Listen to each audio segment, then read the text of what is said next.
All right, hi everyone. Thank you for coming out tonight, the night before Mother's Day, which I don't know if is a big night for people, but I guess it feels like the evening before a holiday. But we're excited to have you here and to share more about our Fellows projects for the Resist, Recycle, Regenerate program. But before, I guess just to start, I'd love you all to share your name and just give a little bit of intro about yourself. So I'll just start. My name is Hana Sun. I've just been helping with the project this year, and I'm kind of a random person in May's life now. I filled her cold, and now we've been working closely together throughout the year. But I'm Melody. I don't know if I should just mention my projects behind all of you. It's like the shirt and fairy lights. Yeah, where are you from? Oh, I'm actually from Puerto Rico, and I moved here for high school, and then I live in Brooklyn, New York. And I just come here every now and then to finish up my projects. My name is Jane, and I am an immigrant from China. I immigrated here in 2009. So I've been around for 8 or 9 years in America. And I live in Manhattan, Chinatown, and it's really, Chinatown is really important for me because it's the only place that I've stayed ever since I moved from China, and it really helped me I guess really helped me my life, I guess, in America. And it's sort of I wouldn't say it's exactly the same as China, but it did help me assimilate into the American society more easier, because just knowing people on the streets really helped me feel like home. Yeah. My name is Kristen. I'm currently a college student. The project, John and I did our project together, collaboratively, and it's the film back there and also the little zine with our poems in it. I'm originally from California, but I go to school here, and yeah, my mom, she spent 6 years living in San Francisco, Chinatown, so I have a lot of memories there, and so it's been really, really amazing to be here and be part of this connected diaspora, yeah. Hi, I'm Ja. I'm also a college student. I'm originally from Bangkok. I'm Thai Chinese. What else is there? Oh, yeah, my family grew up in Bangkok, Chinatown, but then I didn't grow up there. But I really identify with the diasporic Chinese community in Thailand, and my dad is Thai American, and he grew up in California. Hi, I'm Lily, and I'm a senior in high school, and I'm from New York. I live a couple blocks away from you. Awesome. And then also I wanted the founders of the program also to introduce themselves. They're in the back trying to hide. But also if you could say your name and then your thought process for creating the program. Alright, I'm going first. Hi, my name is May. I know most of you from New York City's Chinatown, right where you're sitting. The program, I'll have Juliet also fill in for how we conceptualized it, but we were really inspired by last year when we were walking around during Lunar New Year, and we just had questions about what would happen to the confetti after the celebrations. And so Juliet she brings in a lot of skills with papermaking, so that's how we started to think about integrating the art of papermaking with social justice and neighborhood history and personal identity exploration into the program. And it's been really amazing to work with a small group of young women for the course of 10 months and really develop relationships with them. Yeah, I guess, May and I met in high school, so ever since then I've been I'll help with anything you want to do. So she said, we had this idea together and we were let's go for it. And it turned out amazing, and I can't imagine doing it with any other people but you guys. So I'm so proud of the ways in which you use the paper. It's something that we tried to center the program around, teaching different skills and then doing workshops and then having your own project to work on. And I think you guys all really executed the project in really different ways, which I never would have expected. So I'm really happy and proud. What's your name? Oh, my name is Julia. I'm from I'm from Brooklyn, New York. Okay, thanks. So I think folks are probably curious about your time in the program and what your experience was like. So could you share either like what was your favorite or most meaningful experience in the program, and then also some ways that you integrated papermaking into your projects, and then also into just the way that you've been thinking about engaging the community? I don't know, we all ended up looking over there. We can start with Lily this time. What's the question? Oh, your favorite part of the workshop. My favorite parts were, I loved how every week we had a guest speaker come in, and these guest speakers would be skilled in different art, different types of mediums, and then they would teach us their skill, and we all kind of incorporated what we learned into what we did for these.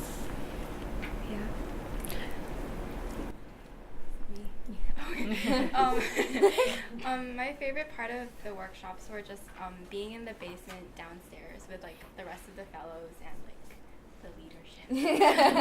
It just like was really amazing for me to be in a room surrounded by like Chinese Americans and like surrounded by like women especially.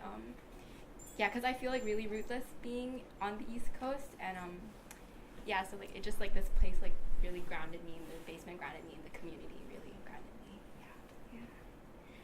My favorite is like really related to that. I really loved when we did presentations on ourselves, which I think actually wasn't like a planned programming at first when the program first started, but we just loved when like our leaders, like Hannah did a little presentation on herself, and we're like, let's all make presentations on ourselves and like talk about our personal histories and like how we're here, and like these are the things we love. And so everyone made a little PowerPoint of like family photos and family histories and lineages. It was just really amazing to hear everyone's stories, and like little archives of their lives. So I love that a lot.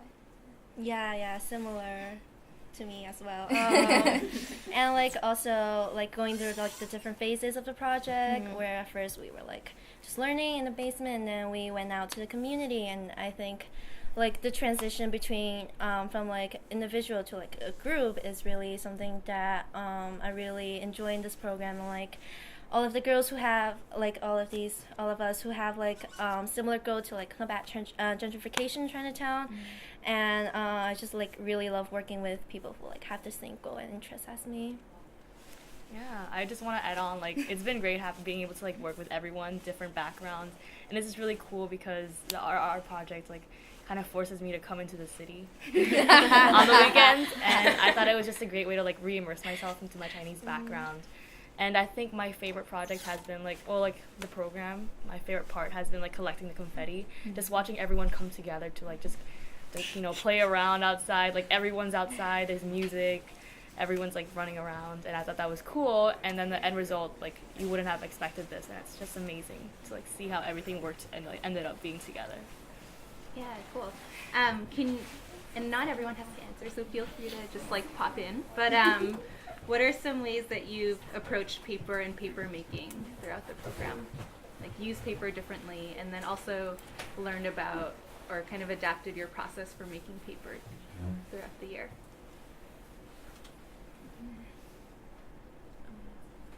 You guys can start anywhere. Yeah, we can anywhere. go down the line again. I mean, after learning how to make paper, I was really amazed by it, and then I started using them as birthday cards.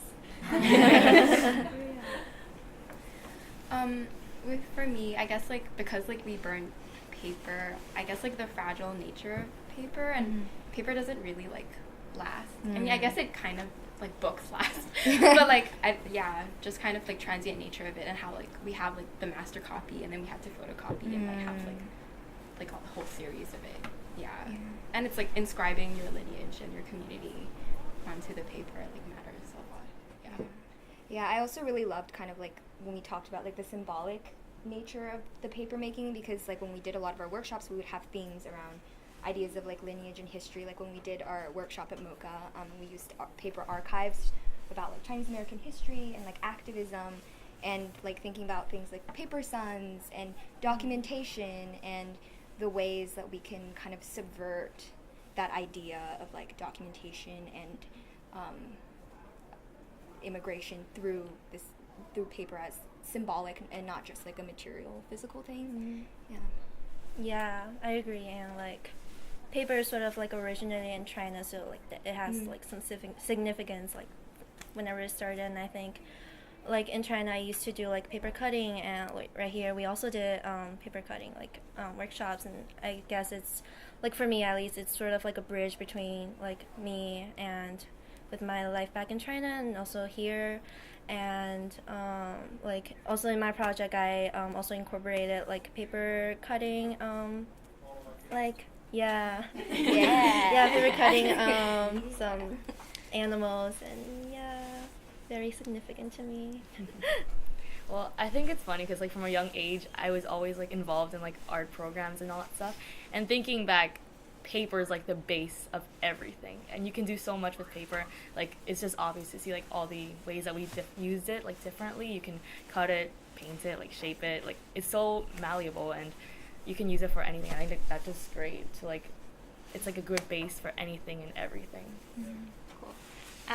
Just because you mentioned that paper was started in China or created in China, would one of you share the myth behind the how laundry paper story? I think Kristen would like to do that. Yeah, I'm so good at that story. Yeah. No, it's a alleged. It's like not confirmed, so it's just like a legend.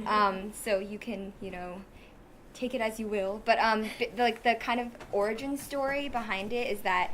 So the process of the paper is that we made it into a pulp, and then we soaked it, and then you draw a screen through it, and then the paper will dry in a layer, like the pulp dries in a layer. So the story is that one day there was like this guy, and he was doing his laundry by the river, and when you scrub your clothes really hard, fibers come out. And so he would like scrub really, really hard, and the fibers would come out of the clothing, and he had his basket, which was wet and obviously had been dragged through water. So the next day, like when he looked at his laundry basket that he used to carry his clothes, the fiber had dried in the weave, and that was the first paper, allegedly. Yeah, so that's the story that we told at all of our workshops. Yeah. I'm not sure how many people believed us. How we made it up, but It's a good icebreaker. Yeah. Cool. So maybe we can turn towards the projects that you created. So could you each share a little bit about the process behind your project and the inspiration behind it, and also how it may have evolved from what you were originally thinking? I'll go first. I'm like right next to her. If you guys turn around, like you'll see a bunch of shirts. And my first project is all the way to the left, like my left. And you can see there's like a rip through it because that's Jaws paper. I just say it's rice paper, and it's really delicate. So when I first made that, like the outline in the shirt, I was using watercolor, so it was really delicate at a point, and I moved it and it broke. So I was like thinking about my final project at the time as well. So I wanted to avenge my shirt, so I made it again, and it's the one with the fairy lights, and there's a meaning behind like the two skylines, and obviously the top one is the New York skyline, which is absolutely gorgeous. I pass through it when I'm going on the train every single weekend, and it just reminds me of home, which is Puerto Rico, and that's like the skyline of the beach and like all the hotels. So I thought that would be cool to like incorporate both into one page or like one shirt that kind of like identifies me at the same time, because it's like you never forget where you're coming from. And in gold it's like La Isla del Encanto, which means that's like what Puerto Rico is known for. It's just like the happy island. And then in New York it says New York state of mind. And so yeah, I think that's like a good summary of like my shirt and the meaning behind it. And the fairy lights were a last minute addition. I just thought it would be cool. And then these are every like. Oh yeah, those are also like the shirts of the fellows that we've all made. I think it's like a good like a way to just like summarize it. There's a story behind every shirt, and I think that's cool. Yeah, okay, for me, we had an oral history workshop at Columbia University, and I wasn't able to make it that day. So for my final project, I sort of want to like do something with oral history. So that was just talking with my mom, and then I like just remembered how like the fable tales she used to tell me when I was young, and so I sort of want to like recapture those stories that were like through the mouths of my family, and sort of like capture them and like put them down on paper to like I guess reconnect the histories of China. Yeah. Cool. Is there a really quick one that you could share? Well, okay. So 3 of the stories are about history in China, but one of them, I guess it's kind of universal. It's about like the race between the rabbit and the turtle. I guess everyone sort of just knows what it's about, but and I also have like other stories, and they all have like a meaning behind it. It's like a moral fable story, that kind of thing. Yeah. Cool. Oh, so John and I originally had separate projects, and then it became one project, and kind of, I guess, the story behind how it became one project is Qingmingjie happened, which is like grave sweeping day, and Ja invited me to burn Ja's paper with her because I had like no idea what was going on. And so, yeah, she invited me into this process and like taught me how to do this burning, because growing up in America, it was it's really difficult to find the infrastructure to actually participate in Qingmingjie, so it was really beautiful. I feel like you were like the midwife of this project. You know, you really helped like deliver it into the world.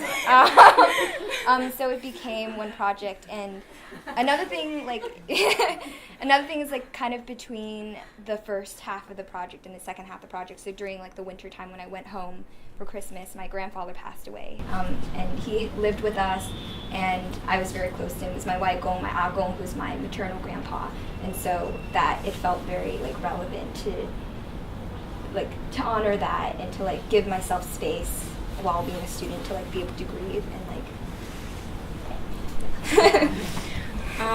So like before like the Joss paper situation, I also like was inspired by like the shirts that we made from sugar paper, and mine is the one on the right, and I had like written a poem on it to my grandfather because the summer before we started the project, my grandfather was also really, really ill, and like I had spent like most of the summer in the hospital with him because he was in and out of it all the time, and I wanted to be able to like talk to him and tell him not to be afraid, because he was like, you know, you're afraid in the hospital, just lying there all the time, and but I like we also have like a language barrier, and like my life here is very different from my life with him back at home, and like I wanted to burn the paper so like the poems could reach him some way, and so like when we were burning Joss paper, like I think like it was a way for both of us to communicate to like our grandfathers who in like different ways of course are like kind of far away from us, and so like we burnt it by the ocean because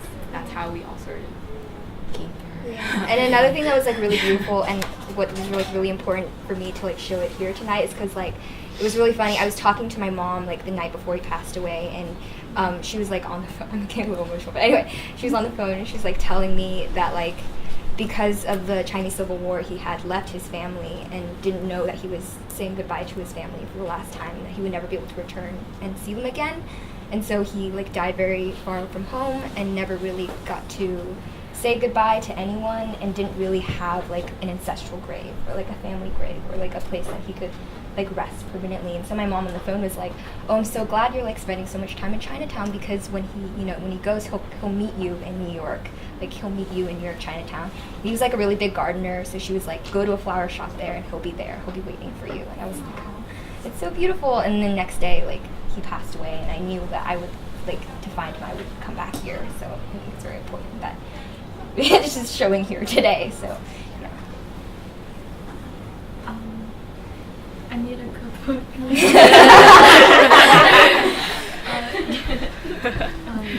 It's like a mixture of my grandma and my childhood with her, because she's very inspiring to me. And growing up, I was always very attached to her. And I think coming to RR really made me do this, because I've been collecting photos of her cooking since I was like in middle school, and I never used them.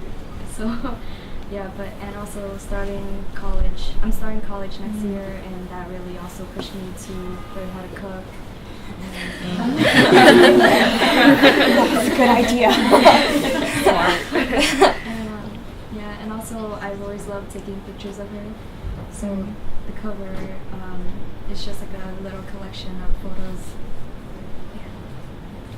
And on the back of each page, I kind of inserted stories of like little moments that I always seem to like come back to in my mind. It's just all inspired and based on her. What was your favorite dish that you learned to cook? I think a fish, because I've never, like, I still don't know what it means, what it's called in English, but in Chinese it's Wan Yu. And I think, like, anywhere I go, I can never find it in restaurants. For a final question, what's a lesson or memory that you're taking away from the fellowship this year? Let's start in the middle. The fact that I clogged the toilet today. I will take that away forever. I'm so sorry. But my last gift to this place is that I clogged the toilet. And I ran up. I was so panicked. The fact that I'm sitting here right now today is a miracle. Yeah, so, yeah. Okay, public apology for that. But,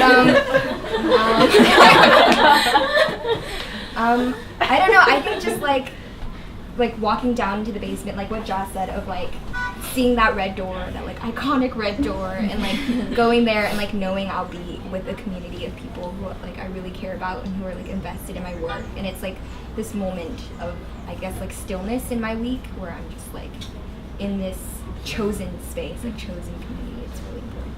I agree. Being part of this project, again, it has forced me to come out of Brooklyn and really immerse myself into this. And it's from a young age, I've always enjoyed doing arts and crafts, painting, pottery, everything. And coming to New York, I was I gotta find something to distract me from all the schoolwork and teams. As I joined, then I was all right, this is a great place for me to just chill 3 hours every day, and just chill and have people around me that are just as motivated or dedicated to arts and crafts, or just having fun and saying something in words and making something out of it. And so I thought that was a really cool part of this project, and also meeting new people every single week. Just we formed such a great bond. It's crazy. Yeah, 10 months flew by so quickly, and I just I don't want to say goodbye. I know that this store will be here on for forever. It's gonna be fun to walk around Chinatown and be oh yeah, the RRR project is down the block. I think that's cool. Yeah. I agree. Also, I think participating in this project really forced me to think about the ways that I can counter gentrification in another way, and I think that one really great way is really to take direct actions. And it doesn't have to be going to protests where I don't know, writing posts, but it can also just be projects like RRR that are significant to counter the ever-changing forces in Chinatown, in just another way. And I think not only are we able to not only are we able to, I guess, counter the changing nature of Chinatown, but also just to meet a group of people who are also willing to do this with us. And I just learned a lot from this project overall. So it was great. I also agree, because moving to America, moving to New York, I also think of how I am also a gentrifying presence in Chinatown, and what work can I do that is not intrusive. And I feel this space has really been that. Yeah, and so I think about community a lot, and how you're right, protest doesn't necessarily have to be in the form of a post or going to a protest, but radicalness also comes out of relationships between people. Yeah. I remember when I saw a blurb about RRR last summer, I was really intrigued because I've always loved art, and during that time in the summer, I was facing like an identity crisis, I guess, and then I didn't know what to expect coming here, and after coming here and meeting everyone and having such great mentors teaching us, I'm so inspired, and just like every week coming here and I don't know, in that cold basement. Yeah, it's really cold. It's a cold basement.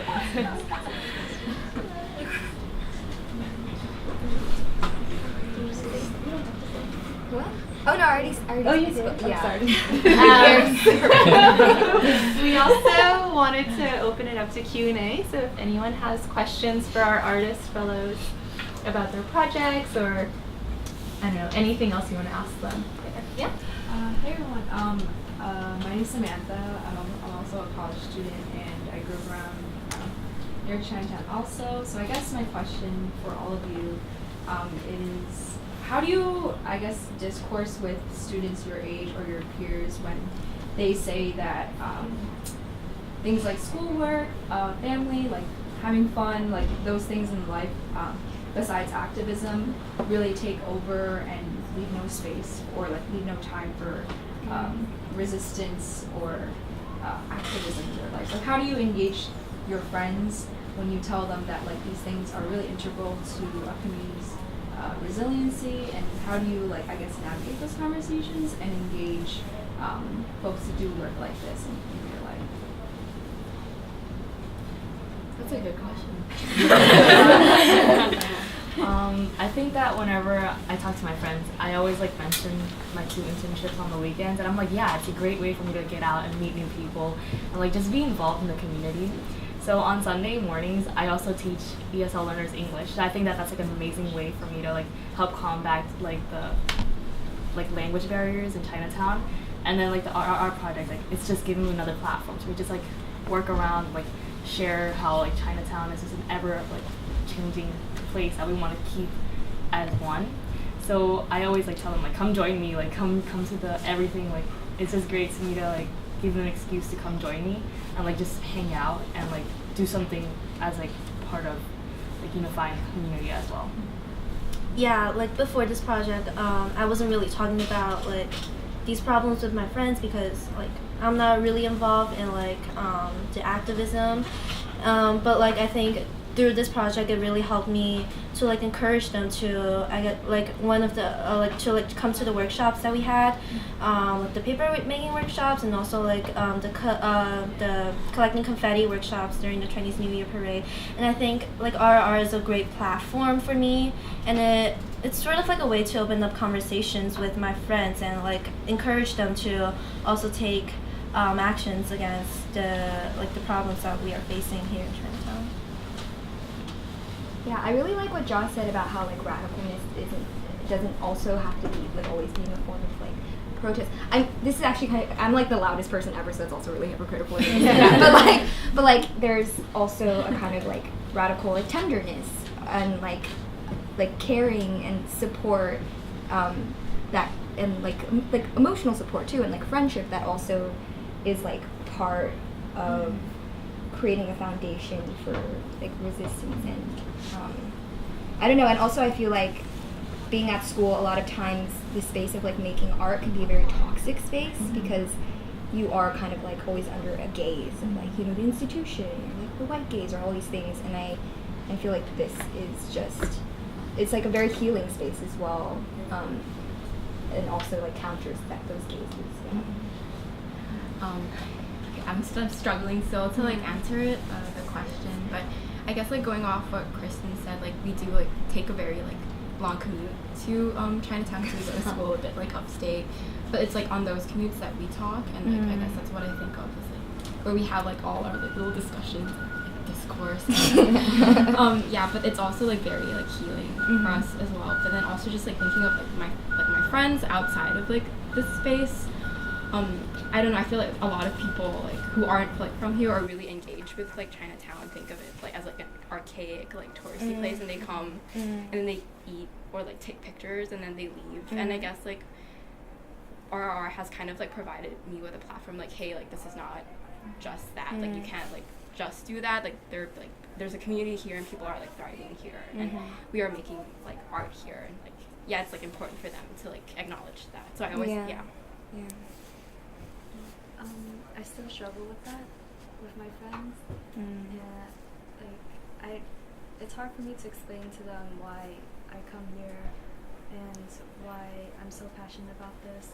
But during the confetti collection and the papermaking workshops, I invited them over and I tried to show them what I mean.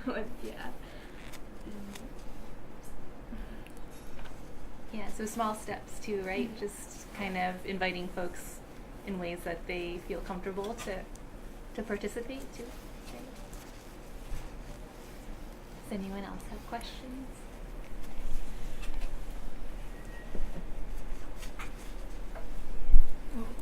I'm curious to hear about how your family felt about the projects, because for me, no one in my family is in the arts whatsoever.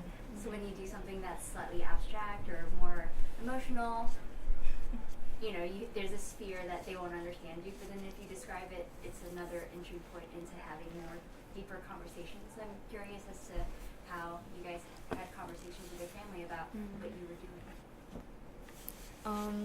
When I was younger, like there's 4 of us, so my mom always like tried to kick us out of the house and like put us in extracurriculars, and like it was always like either painting or like drawing or like singing something. Like I thought it was funny because when I was younger I was always complaining. I was like, Mom, I want to go out to the mall with my friends and hang out. And I'm really glad that she forced me to do all this stuff, because it's made me who I am today. And they're all really open about like art, and they know how important it is to me, and like just in general, my parents are always like doing stuff that contain arts as well. So I thought it was great. I remember like after the interview, I was coming home and I got myself some Starbucks. I was like, yeah, I gotta celebrate. That was good. And I was telling my brother how it was like awesome. Like I'm getting like a chance to do this, and he was like, yeah, no, this is great for you because I know how like you love being involved, and it's another excuse to go to Chinatown. So I think it's good for you, and they're all really happy that I found something to like just spend time in and dedicate and just like move away from like all my schoolwork for at least 3 hours. It's an excuse to be like, yeah, no, I've got commitments, I can't do anything else, I'm sorry.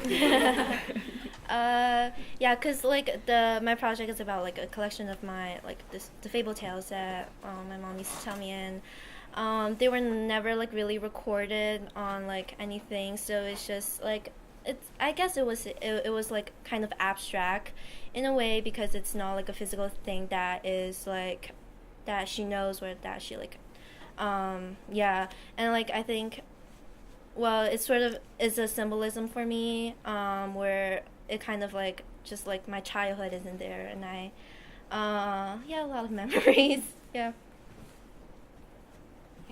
Yeah, I used to think about that a lot, because I was always like, neither of my parents, work in art fields, I can't do this.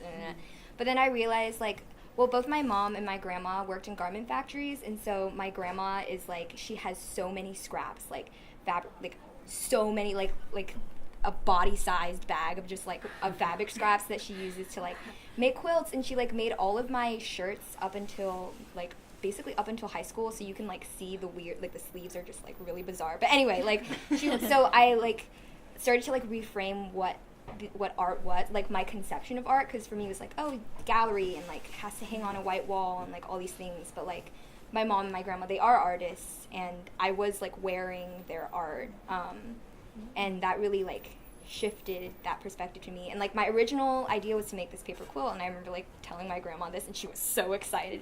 She's like, quilting, like let me tell you everything about what you should do, and then I was like, oh, I'm not going to tell her that I didn't end up making a quilt. So she's like, so I've selective information, but yeah, I definitely think like. And another thing was like when I was writing these poems, like my mom is the first generation in her family to read and write. And so, like, when I was growing up, I felt a lot of guilt of, like, doing all these things that were like inaccessible to them, that they couldn't like read and but Ja had this idea of like, oh, when you burn things, like you can like draw things onto the joss paper, and that's also a way to like give. So I like drew little watermelons on the joss paper because that was my grandpa's favorite fruit, and like so there were like other ways to use paper. Yeah. My family have no idea like what's going on. No, they do. I tell them that I come into Chinatown, and I'm like, I work at this shop, and it's like a really old shop, and that like I'm making artwork, and I'm like, I have like this little community that I come to every Saturday, and my grandma is like really happy about that, and so is my grandfather. Like I'll FaceTime them from time to time, and they'll be like, "What are you doing?" And then I'll be like, "Oh, I just came back from like the city. I just came back from Chinatown," and then I try to like I explain very vaguely that we're doing art. Yeah, and then they're like, "That's good, because like she had told me like before I left that like you should go to Tangwenjie because that's where your people will be, or yeah.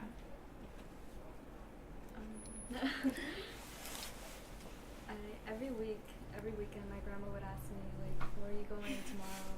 And I'm like, "Oh, like I don't know how to explain to her," and I tried, but it got too tiring to like explain it to her the way that I wanted to. So I would just say, "I'm going to school." Same. I say that all the time. And then, yeah, like they've always acknowledged that I liked art, but they don't really take me seriously. And I mean, I still try, and like I showed them the cookbook, and my grandma would just be like. But anyway, like I don't know, I still try, and I want to like maybe one day she'll finally understand, or maybe she already understands, but she won't tell me. I don't know.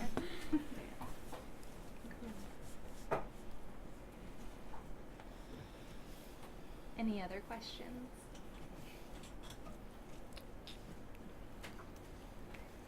If not, do you have any final closing words that you want to say? Yeah. Time for Okay. yeah. Yeah. One or two. I guess like you guys kind of touch upon it in each of your projects and in your responses so far. How has your conceptualization of family or community changed? Like since when you started this project, when you were accepted or like just met each other, and to now where you are now. Like as a group? Or just like individually, like your thoughts coming into the project, like what your expectations were, and how has that influenced your views of like what family and community mean to you? I'll be completely honest, when I first got the email for this project, I was like, what? This is so vague. Like, what are we even going to do? I was like, make paper, and that's it. So when I came, I remember I was coming in one day, and I was actually standing outside for like 10 minutes looking for the place. I was like, this is it? And so I walked in and I see like all of you guys lined up, and I'm just like, all right, this is interesting. I'm not the only one. And so we like immediately went downstairs to the basement, and it was just so quick. Like we all got along so quickly, and I thought that was great. And there's like an age gap kind of because she was in college, and I didn't even know she was in college until like halfway through the year. I was like, wait, you go to college? Yeah, me too. Yeah, and so I thought it was just funny how we all like, effortlessly like started talking, because we also had like these bonding things in the beginning of the year, so like just kind of get to know each other, and I thought that really helped a lot. And I think it's just been funny, like we've all grown like in these like 10 months, and I don't know, it just feels right to just like talk about anything that has to like do with anything and everything. And like we just make these like trips to the bakery as well, and I found a good bakery that I don't have to talk to anyone and just grab my food and pay. I think it's been great.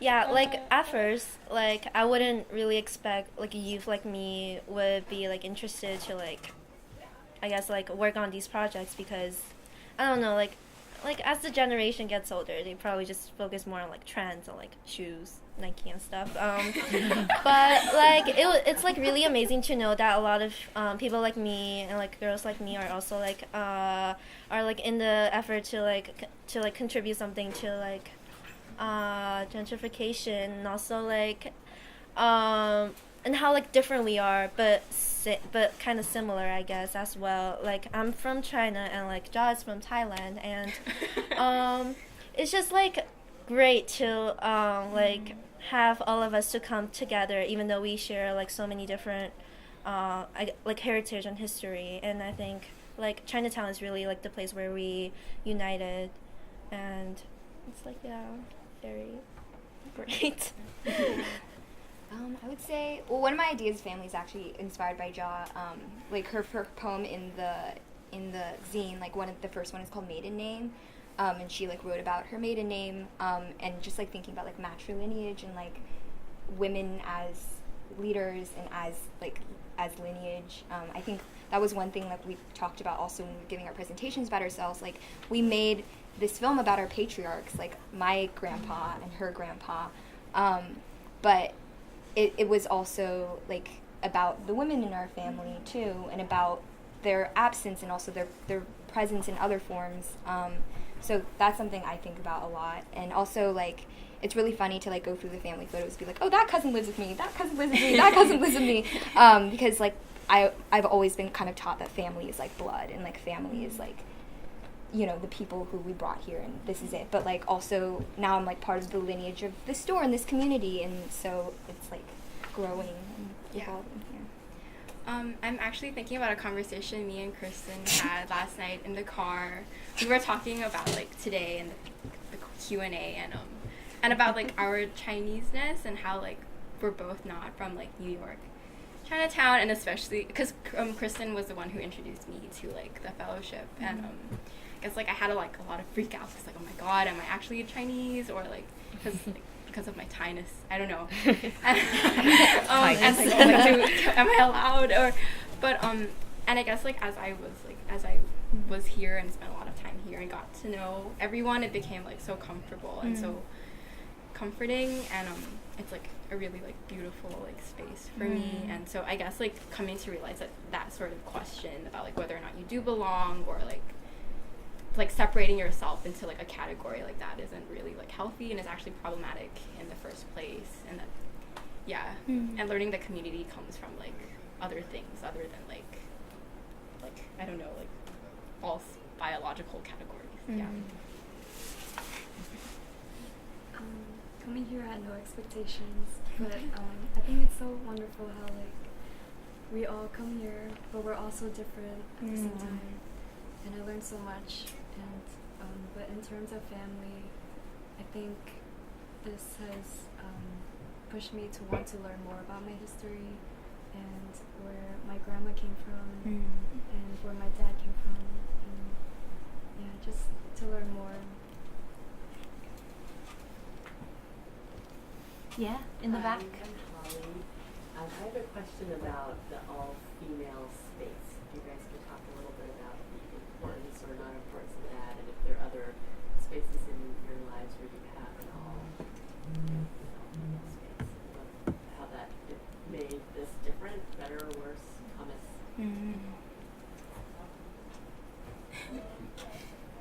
Definitely better. Anyone want to talk about it? Good question. I actually think this is like the only space in my life where like women occupy like all the positions of like learning and also teaching and passing on information, and like lineage. Yeah, I think right, it feels so natural that you don't even think about it. You're not consciously walking in and being like, we're all women. Ooh. Oh no. Or like it feels so incredibly natural, and it makes me realize like how bizarre it is that there isn't like this doesn't occur more often in my life. Like yeah. So my family is actually all women, I mean, apart from my grandfather. So he's just like the one guy in our family, and then everyone else, we're just all women. Like they say it's a curse, but I honestly think it's the women who take care of like the old men in the family. Honestly. That's actually I was about to say that's like true, everyone is lucky.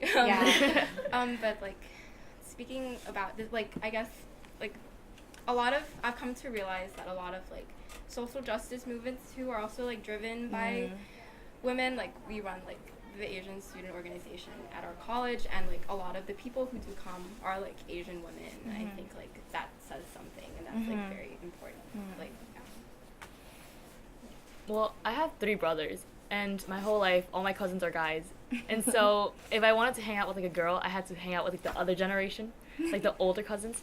And so I think that this is like one of the only spaces that like it's all women, and I think that's really empowering, and it's just really cool to see how much we can accomplish, and like the leadership skills everywhere, and it's just like, yeah, if they can do it, I can do it too. So like I think it's just been great to be able to like just chill here, and I act like it's so casual, but it was actually a lot of fun, and because like I'm from China, and like it used to be like such a patriarchal like society and like a country, and like even now it's still like kind of conservative in some way, how like man always dominates the family, and it's never the woman taking charge. And I think like coming to this female like space where it's really a way for me to like explore on the power of women, and how like what Josh said, like the reform movements were like mostly carried out by women, and I think I'm contributing to a reform movement right now, and it's really making me feel like special. Maybe we'll be in the U.S. history textbook someday. Hopefully. RRR. Yeah. I live in a household with all women, and my dad comes home once every week. But I never thought about it. But coming here, I think I thought about it more, and how much it's empowering, and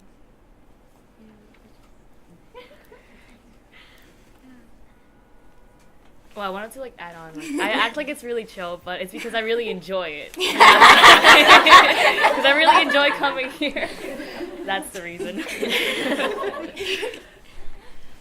I actually thought of a question as you all were speaking, because one of our themes for the program was heritage and kind of unpacking our family stories, and I think something that we continually realized throughout the year was that was a challenge for us, right, is to kind of even not just unpacking them, but even getting the stories themselves. Does anyone want to share a little bit more about what that looked like for you in the program, or what were some of the challenges or barriers that you kind of came across as you were trying to learn about your own family stories and lineages? language was definitely a barrier. My grandma speaks in Toisan, and like I can't explain it, but when she's talking, I understand, but I can't respond. So I would have to ask my mom, and she wouldn't know either.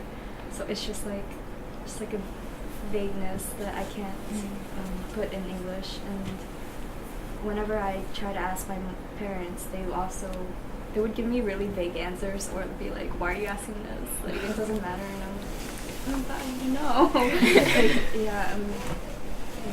It's really hard, and I don't know how, like, still to really get that story, but I try to just like ask them questions here and there, and then documenting it, because if you sit down with them and ask them a bunch of questions, they're not gonna be like, you're gonna be like questioning, like,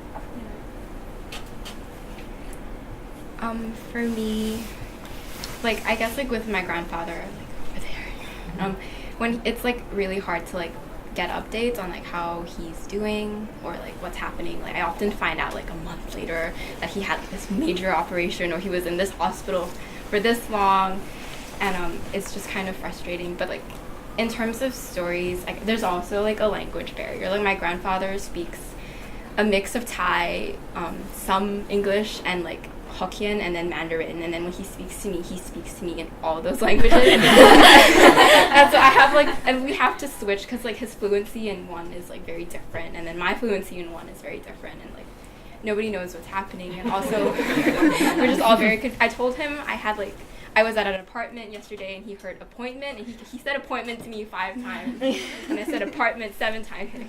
It was just, like, a whole thing. But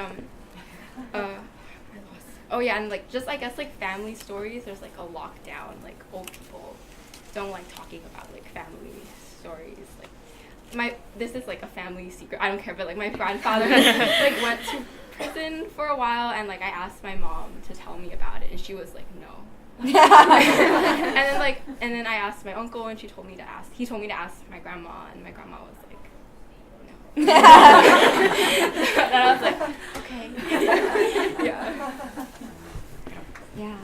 I mean, yeah, language too, because my grandpa, he speaks a village dialect from Nantong, which is a city that's close to Shanghai. And it's really funny because basically the only people who can understand this dialect fluently is my mom and his wife, my grandma. So it's really interesting to kind of like communicate through people. I feel like I was always like part of like a circle around him. And so like trying to think about having a relationship with just him was definitely like a struggle when I was producing this. And I felt like I didn't have an authority to like talk about his life because so much of it is like trauma, like related to like war and like being a refugee and things like that. I was like, I don't know how to access that. But also everyone in my family is like very gossipy. So even though, so my mom, oh, we don't say any, we don't tell stories. And then she'll be like, guess what? Let me tell you, the wildest thing happened. And she'll like talk for 3 hours. And then she'll be like, oh, but don't, I didn't say that. Like, I said that. Like, no. And I'm like, look, you just spilled everything. So it's, we're like all very, like, we tell a lot of gossip. So I feel like a lot of stories are like indirectly told. It's not always like face to face, but it's through like a more kind of like haunted sphere of just like hovering above us kind of stories. And yeah, it's really interesting too because I feel like sometimes our miscommunications end up being the story, you know? Like I remember the first time I saw a coconut, I was like, oh, Agong, what is that? And he goes, yazi, which is a duck. And I was like, it's a duck? I was like, oh my god. Like, is that an egg? And then I thought like ducks. I thought ducks hatched from like from an egg this big. Because it's a yedzi, but he says yazi because of his dialect. So I was like, oh my god. So I would like go around telling people that I had seen like a duck egg this big. And that ends up being the story. And like the same thing, like one time I saw a fish with like little black dots on it, and I was like, oh, Agong, what is that? And he goes, changying, which means flies. And I was like, oh my god, there are flies all over this fish, and I wouldn't eat it. And later my mom was so angry, she was like, that is so rude, how dare you not eat that, like your grandma's fish, she cooked it just for you. I was like, there were flies on it, and she's like, those were black beans, it's changyu, not changying. And I was like, what? So like all these stories of like mistranslation end up being some of my fondest memories of him, because I would like go to him and like accuse him, and he'd be like, no, you don't understand. So yeah, it's like ends up being very poetic. It's kind of different for me because I don't really have a language barrier with my family because we're all from Fujian, and I can speak Fujianese, but like the one challenge is that like even the history of my family, it's still blurry to my dad and my mom, so it's sort of hard to capture them because if it's like when like they don't really even know what happened in their generations. Yeah, that's like the biggest challenge. Yeah, language barriers are just everywhere. I think it's kind of different for me as well. Like I can't really speak to my grandparents that much because like they're straight up just like Cantonese, all Cantonese. And then as I grew up, like I lost a little bit of it, like learning Spanish and English. But then with my parents, it's completely different. Like, you'll see us FaceTiming, and I'll speak, like, Spanish, English, and Chinese, like, all in one. And everyone's always, like, telling me, like, oh, my gosh, Melody, like, you're so crazy. How do you do it? I'm just like, I don't know. I kind of just grew up doing it. Yeah. And I never noticed how weird it was until everyone would just be like, and, yeah, like, I don't really know much to say. It's just, like, language is everywhere. It's great, guys. It's amazing. Anyone else have questions? Yeah, Crystal. What are some of the skills that you guys think you'll carry with you beyond the fellowship? Patience. I think patience, because like there's so many layers to every single project we've done lately. And it's either you're like standing under a light just making sure every single cut is like perfect, or you're just like sewing Yeah. for my project, like I'm a really impatient person, so that's why like when I was painting my shirt, I was like moving it everywhere, and that's how it broke. So for my final project, I was like, you know what, I gotta take my time, really dab every single piece of like the drawing. And so I think that patience is just key, because that's how I got the grading effect. And like this project has really taught me like the best things in life, you just have to wait for them. And I think that's just like a metaphor for everything you can apply. Just wait for the best things, but don't wait too long. So deep. It could be a hands-on skill too. Yeah. So yeah, paper making is definitely one of the. I just learned like a lot of things from, and like how much things you can get from like just a piece of paper, and like. And how like to transform like a small piece of confetti to a actually practical paper that you can actually use to make like a book. And like I guess like thinking of like the variations you can have with things. Doesn't have to be paper, but just like things in life, and thinking like in the other direction will like give you some great results.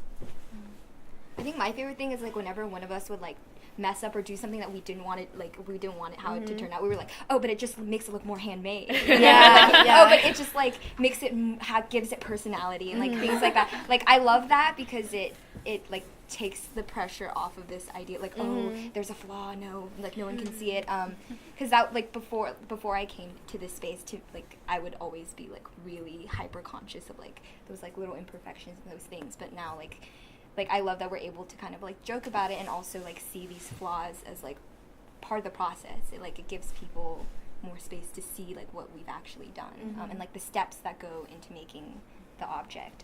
So that's very comforting. The same. I used to be really hyper conscious about like mistakes as well. But like when we make paper and if like we pull it and it's like uneven, we can just like kind of crumble it up and then throw the pulp back into the paper into the water. So like. That's chill, but but I also learned how to use my camera to make the film. Yeah. So that was really nice. Yeah, I agree. I love that cycle of like messing up and then you can use it to turn it into something else. Mm-hmm.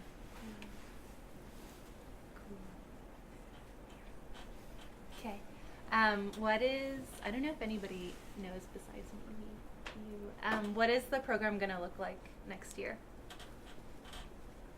May can also chime in to support the answering of this question. I think we're going to be leading some workshops. Things. What? No, I mean, like teaching people how to, like teaching the process to the next group of like new fellows. Oh, or the whole thing. Right? I wasn't aware of this. Had no idea. May, I'm turning it over to you.